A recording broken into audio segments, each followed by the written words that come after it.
शहीदों को जिन्होंने मां भारती की आन बान व शान के लिए अपने प्राणों का भी बलिदान कर दिया।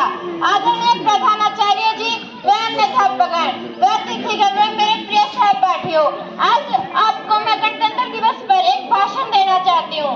आशा है कि आप ध्यान से सुनेंगे। जैसा कि हम जानते हैं कि 26 जनवरी 1950 को भारतीय संविधान लागू हुआ था। यदि आज हम स्वतंत्र हैं तो इसके पीछे हमारे देशभक्तों की शहादत, उनका त्याग और समर्पण है। आज हमारे लिए उन शहीदों और संविधान निर्माताओं के लिए कृतज्ञता भावांजलि देने का दिन है। भारत के संविधान में सबको समान शिक्षा, भेदभाव रहित समान अवसर प्रदान किए गए हैं। हमारा संविधान विश्व का सबसे बड़ा लिखित संविधान है, जिसे बनाने में 2 वर्ष 11 महीने और 18 दिन लगे थे। बाबा साहेब अम्बेडकर, डॉक्टर राजेंद्र प्रसाद, डॉक्टर हरि सिंह गौर जैसे अनेक विद्वानों के अधिक परिश्रम की बदौलत यह जन कल्याणकारी संविधान हमें मिला है। इसका हमें हरदम सम्मान करना चाहिए।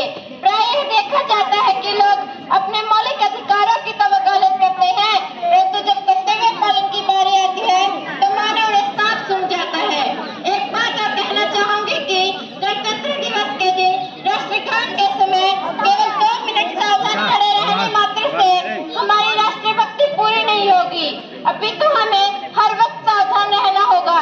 हमें सावधान रहना होगा धार्मिक हिंसा फैलाते हुक्मरानों से, राजनीतिक बेईमानों से, नफरत की निगाहों से।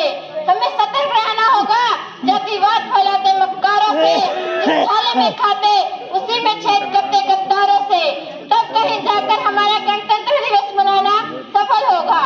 आजादी के बाद हमारे देश ने हर क्षेत्र में उपलब्धियां हासिल की है। हमारा सफल चंद्रयान मिशन इसका उदाहरण है। हमारा विदेशी निर्भरता घटी है। आज हमारे पास स्वदेशी मिसाइलें हैं और स्वदेशी युद्ध टैंक, लेकिन अफसोस है कि आज का मनुष्य चांद पर तो पहुंच गया, किंतु वह धरती पर रहने का कायदा नहीं सीख पाया, जिसका दुष्परिणाम यूक्रेन व रूस का खूनी संघर्ष है। मैं दावा तो नहीं करती कि हमारा देश विश्व का सबसे श्रेष्ठ देश है, किंतु यह विश्वास जरूर है यदि भारत का हर नागरिक पूरी ईमानदारी व पूर्ण निष्ठा से कर्तव्यों की साधना में जुट जाए तो हमारे देश को विश्व महाशक्ति बनते देर न लगेगी। नफरत बुरी है न पालो इसे, नफरत बुरी है न पालो इसे, दिलों में खलीश है हटा लो इसे। न तेरा न मेरा, न इसका न उसका, न तेरा न मेरा, न इसका न उसका, हम सबका वतन है, संभालो इसे। अंत में मैं अपनी वाणी को विराम देते हुए 2 पंक्तियां कहना चाहूंगी। अरे फिर से निर्मल कर सकते हो तुम गंगा की धारा को, फिर दावा नल कर सकते हो दहक रहे अंगारों को, फिर हुंकार लगा सकते हो इंकलाब के नारों को, तुम मुट्ठी में कर सकते हो सूरज चांद सितारों को। तुम चाहो तो कतरा कतरा रत्नाकर हो सकता है, तुम चाहो तो कंकर कंकर शिव शंकर हो सकता है, तुम चाहो तो राम राज्य का दौर शुरू हो सकता है, और तुम चाहो तो भारत फिर से विश्व गुरु बन सकता है। याद करो जलियांवाला, याद करो जलियांवाला, जब मौसम मातम घोर हुआ इंकलाब के नारों से, तब बलिदानों का दौर हुआ। कौन सजा देता डायर को, कौन सजा देता डायर को, वो शासन ही हत्यारा था। हमारे उधम सिंह ने उस कायर को लंदन जाकर मारा था। उसी देश की तरुणाई का सोया स्वाभिमान उठो, हे इंद्र सिंह सपूतो, फिर से सारा हिंदुस्तान उठो।